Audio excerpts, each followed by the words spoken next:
Parce qu'aujourd'hui, si on met 5000 hectares à la disposition de Durabilis, ces 5000 hectares-là vont servir à quoi? Produire du biocarburant. Ce biocarburant, qui va le consommer? Qui va le consommer? Ce n'est pas le pauvre paysan qui n'a pas de véhicule. Ce n'est pas le pauvre paysan qui n'a pas de machine à allumer. Parce que si on cherche du carburant, c'est pour faire, faire marcher des véhicules. C'est une réelle équation dans notre zone ici.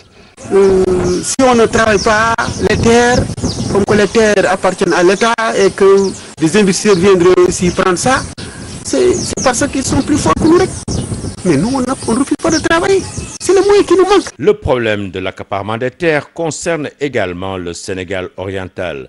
On retrouve le phénomène dans les communautés rurales de Ndoga Babacar et Neteboulou. Des promoteurs italiens voulaient initier un projet de culture de jatropha sur une superficie de 50 000 hectares pour la production de biocarburants. Une partie des populations n'étant pas d'accord, le projet fut mis à l'arrêt par la détermination des agents des eaux et forêts. Par ailleurs, c'est l'échec de la mise en œuvre d'un projet de parc naturel à Koussanar qui allait priver les éleveurs de zones de pâturage. Zone qui couvre des lacs. Et ces éleveurs qui sont là, demain, comment est-ce qu'ils vont faire? Parce que c'est des cahiers de charges, qu'on nous présente des cahiers de charges qui ne sont pas du tout bénéfiques pour ces éleveurs et ces agriculteurs. Lorsqu'on a voulu faire ça, il y a eu un soulèvement, ce qui veut dire qu'il n'y avait pas une sensibilisation au départ. Et ça, c'est très dangereux. Il faut une concertation entre les acteurs, les promoteurs et les agriculteurs et éleveurs. Parce qu'après tout, les agriculteurs et éleveurs, ils sont prioritaires. 20 000 hectares de terre qu'on donne à une entreprise dans des conditions nébuleuses. Personne ne sait dans quelles conditions. Simplement parce qu'on a versé 500 millions. Mais c'est quoi 500 millions de francs par rapport d'abord à la vie de ces paysans, par rapport au développement du terroir, à ces milliers de populations de Fanaï? C'est quoi 500 millions? Donc nous devons arrêter d'avoir une approche pécuniaire et cupide de l'argent. L'ensemble des menaces dues à l'accaparement des terres est consigné dans un document de capitalisation. La maire Constat dresse la situation en termes d'insécurité foncière, de perte de la biodiversité et de la dégradation des conditions de vie économique. Les tablettes de la production agricole pourraient s'affaisser au profit des investisseurs étrangers et autres spéculateurs fonciers. Un tableau qui déplaît du fait de la place de la terre dans la vie des producteurs. Ça veut dire que le petit producteur, sa sécurité est en jeu. Beaucoup de promesses ont été faites comme l'emploi, le bien-être familial et seulement les points positifs des projets sont communiqués. Mais rien sur les études d'impact sur le plan environnemental et socio-économique et de transparence quasi nul. On sent que le phénomène de pauvreté est toujours exploité en faisant croire aux populations rurales que ces projets sont venus pour régler leurs problèmes par la création d'emplois. Mais quel emploi? Moi, à l'heure actuelle, en débutant ma campagne, avec 500 000 tout simplement, je saurais que dans la fin de campagne, si Dieu le veut bien, je peux réussir à gagner 5 millions de francs sur 500 000 francs et rembourser l'État. Et nous attendons de Macky vraiment qu'il nous finance, qu'on travaille les terres. Les attribuer aux Européens et aux Américains, ça ne nous intéresse pas. Il faut financer les gens pour qu'ils travaillent les terres, qu'ils soient le Djeri, qu'ils soient le TAC. Les GDS ne parviennent pas à payer 2000 francs. Et c'est un consortium qui gagne des milliards. Le plus grand salarié n'a que 80 000 francs. Il y a des gens qui n'ont que 60 000 francs dans des GDS qui est là tout près. Moi, je gagne 400 000 francs. En pleine campagne, je gagne 400 000 francs par mois. Ici au Sénégal, les autorités continuent à faciliter l'implantation ou l'extension des grandes exploitations étrangères. On peut citer entre autres le cas des GDS. Au Sénégal, des associations de paysans font entendre leur voix, défense de la souveraineté des paysans sur les semences, la production, la transformation et la commercialisation des produits alimentaires. Appel aux dirigeants politiques à cesser leur appui à l'agriculture industrielle. Cette mauvaise politique agricole que j'ai dit auparavant, elle est à l'origine de tout ce qui est arrivé, comme on l'appelle l'accaparement de terre.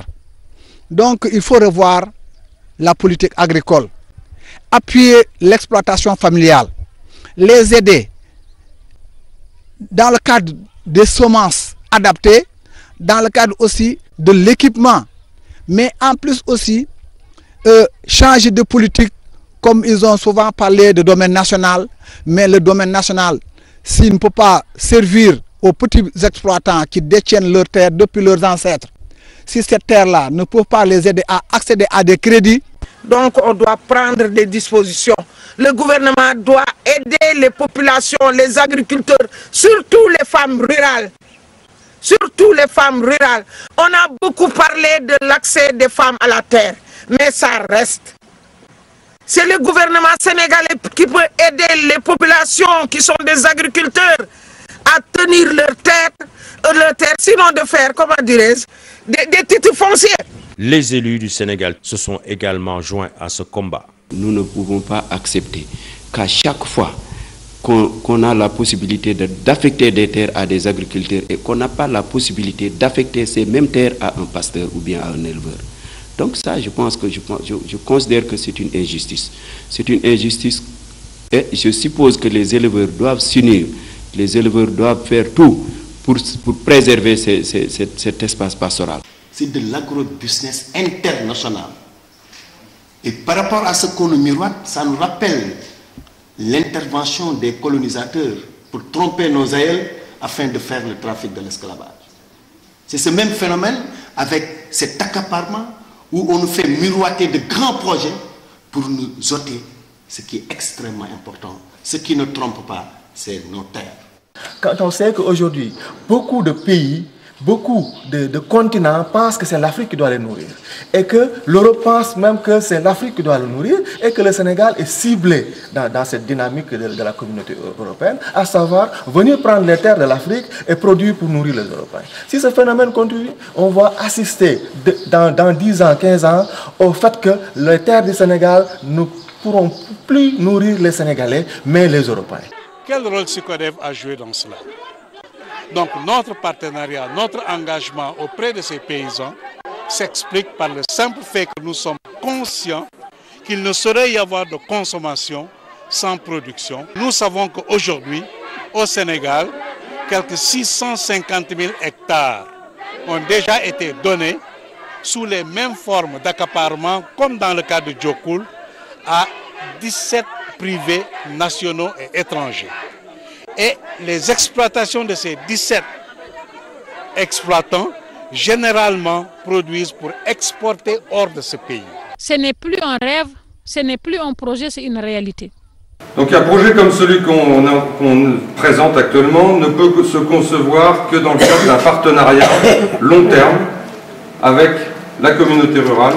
Voilà, donc ce projet, il est financé par des investisseurs français, mais il est aussi également et surtout financé par la Banque africaine de développement, la Banque européenne d'investissement et les agences de coopération hollandaises qui s'appellent FMO et BIO, l'agence de coopération belge. Voilà. Et le tout doit être fait dans un partenariat gagnant-gagnant, c'est-à-dire qu'il doit être gagnant pour nous en tant qu'investisseurs, évidemment, mais aussi il doit être gagnant pour l'ensemble des groupes de population de la communauté rurale, que ce soit les producteurs, les éleveurs, les femmes, les jeunes, les pêcheurs, enfin, pour l'ensemble de la population sur du long terme.